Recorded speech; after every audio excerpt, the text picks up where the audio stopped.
થઈ જાય પછી ક્યાંય જીવું ત્યાં સુધી પ્રોગ્રામ કરવા નથી.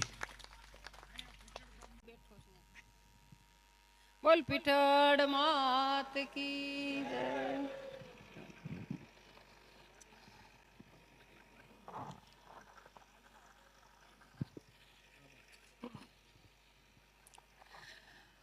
આજથી 35 વર્ષ પહેલા પીઠળમાંની મૂર્તિ પ્રતિષ્ઠા કરી ત્યારથી ભીખુદાનભાઈએ ડાયરો મને શરૂઆત કરાવી હતી અને એ ટ્રેક્ટરની ટોલીમાં.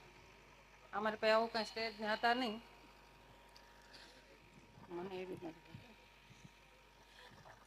હવે ભાઈની પણ ઉંમર થઈશ એટલે મેં તો એક વખત તમે આવી જાઓ પછી આપણે ડાયરાને વિરામ આપી અને એણે મને કીધું કે મારે નથી કરવા હવે.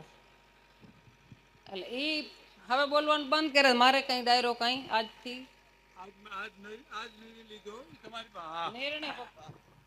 હલો, મેં આજે જ નિર્ણય લીધો કે આ માતાજીના સાનિધ્યમાં પીઠળમાંનો પ્રોગ્રામ થઈ જાય પછી ક્યાંય જીવું ત્યાં સુધી પ્રોગ્રામ કરવા નથી. અહીંયા આવશું ત્યારે માના દર્શન કરવા આવશું, પીઠળમાંના દર્શન કરવા આવશું, પણ પ્રોગ્રામ તો અહીંયા નહીં, બહાર નહીં, ન્યા નહીં, વા નહીં, ક્યાંય નહીં. જન્મ દિવસ આપણે દર વખતે જેમ ભવ્યતા રીતે ઉજવું, ધોળાબંધ ગામ કરવું, 2 ગામ થાય, 4 ગામ થાય, પછી માનો બધું આયોજન જે ધજા છે, પારણો છે, હવન છે, પણ આવતી સાલથી ડાયરો બંધ. બધા આનંદ કરશું આખો દી. નહીં એ નો કહેવાય. કલાકાર આવશે એમ તો ડાયરા સિવાય નહીં આવું આવશો ને એટલે દિવસે તો આવે જ ને, ભલે રાતે નો આવે કઈ નહીં. રાત તમને મુબારક બધાને, બરાબર. બધાને આવવાનું ખુશીથી. દિવસે ગાઓ તમે ખુશીથી તોય વાંધો નહીં. મને પીઠળમાં એમ કીધું કે હવે હા બપોરે તો તમે તમારી રીતે કરજો, પણ માંડવા ને ગેબી ને ફલાણું એ હું નહીં કરી દઉં. ગેબી તો જોશે જ. લે મારા દીકરા, ગરબીના માઇકમાં એને કોઈ ન બેહવા દે. ઓલા ભૂંગરામાં એમાં તો ગેબી જોઈ. ઓલા કાઢી નાખજો સિસ્ટમ બધી. આજ બોલો પીઠળ કી.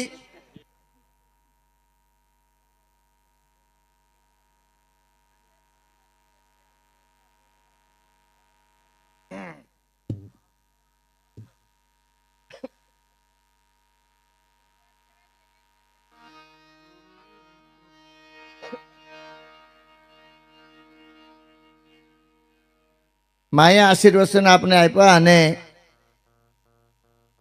માએ એમ કીધું પોર ડાયરા કરવા નથી. રમેશમાં ભીખુદાનભાઈ એમ કીધું કે બસ મેં નક્કી કરી લીધું, રોંઢેથી જ નક્કી કરી લીધું, માએ અહીંથી નક્કી કરી લીધું હતું. બોલો હવે કે આજથી પ્રોગ્રામ ભીખુદાનભાઈ કે આપણે ક્યાંય કરવા નથી, દર્શને જાય વાત જુદી છે. એમાં નાણાવાળીના નેહમાં એમાંય પણ એમ કીધું. એટલે હવે મહેન્દ્ર મામા, રમેશ મામા તમને કહું, આમાં પોરના પ્રોગ્રામની ભીખુદાનભાઈ આપણે એમ કીધું કે હવે કાર્યક્રમ બંધ.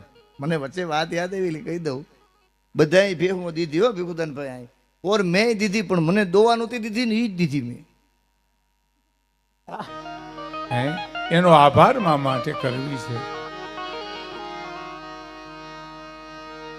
આ કોઈ મોટાઈની વાત નથી. આ તો માના ચરણમાં ભાઈ જ વ્યક્ત કરી દીધું. એટલે નકર માને કહેવાનો હતો, મા એક જાણે ને એક હું જાણું એમ, પણ એને મને કહી દીધું હતું મારે હવે અહીં પ્રોગ્રામ કરવા નથી. પછી મેં એમ કીધું કે મા મેં એવો કોઈક નિર્ણય લીધો છે જે હામાં મા દીકરો બે સંમત થઈ ગયા છે એમ. સાહેબ, આ ગીરની ધરતી, આ માટોડા બધા એવા બેઠા છે શ્રદ્ધાળુ કે શ્રદ્ધા નો હો વિષય તો પુરાવાની સી જરૂર. કુરાનમાં તો ક્યાંય પેગમ્બરની સહી નથી સાહેબ. શબ્દ એક શોધવું તો આખી સંહિતા નીકળે અને કોઈ ખોદવું તો આખી સરિતા નીકળે. સાંભળજો, કવિ દાદરીની રચના છે આ. શબ્દ એક શોધવું તો આખી સંહિતા નીકળે, કુવો એક ખોદો તો આખી સરિતા નીકળે, જુદી તાસીર છે મહાભારતની ધરતીની કે એમાં મહાભારત વાવો ને ગીતા નીકળે સાહેબ. નકે યુદ્ધમાંથી યુદ્ધ જ જન્મે, વેરમાંથી વેર જ જન્મે. પણ આ એક જ આ ધરતી એવી છે કે યુદ્ધ વાયું મહાભારતનું અને ગીતાનું જ્ઞાન જન્મ્યું સાહેબ. હે અને પછીની અદ્ભુત કરી છે. શબ્દ એક શોધો તો આખી સંહિતા નીકળે, કોઈ એક ખોદો તો આખી સરિતા નીકળે. જુદી તાસીર છે ભારતની ધરતીની, મહાભારત વાવો અને ગીતા નીકળે. અને હજી ક્યાંક ધબકે છે લક્ષ્મણની રેખાઓ. આ કડી બહુ સરસ છે સાહેબ, મને બહુ ગમે છે. હજી ક્યાંક ધબકે છે લક્ષ્મણની રેખાઓ, જ્યાંથી રાવણો બીતા બીતા નીકળે. અને જનક જેવા આવી અને હળ હાકે તો હજી આ ધરતીમાંથી સીતા નીકળે સાહેબ.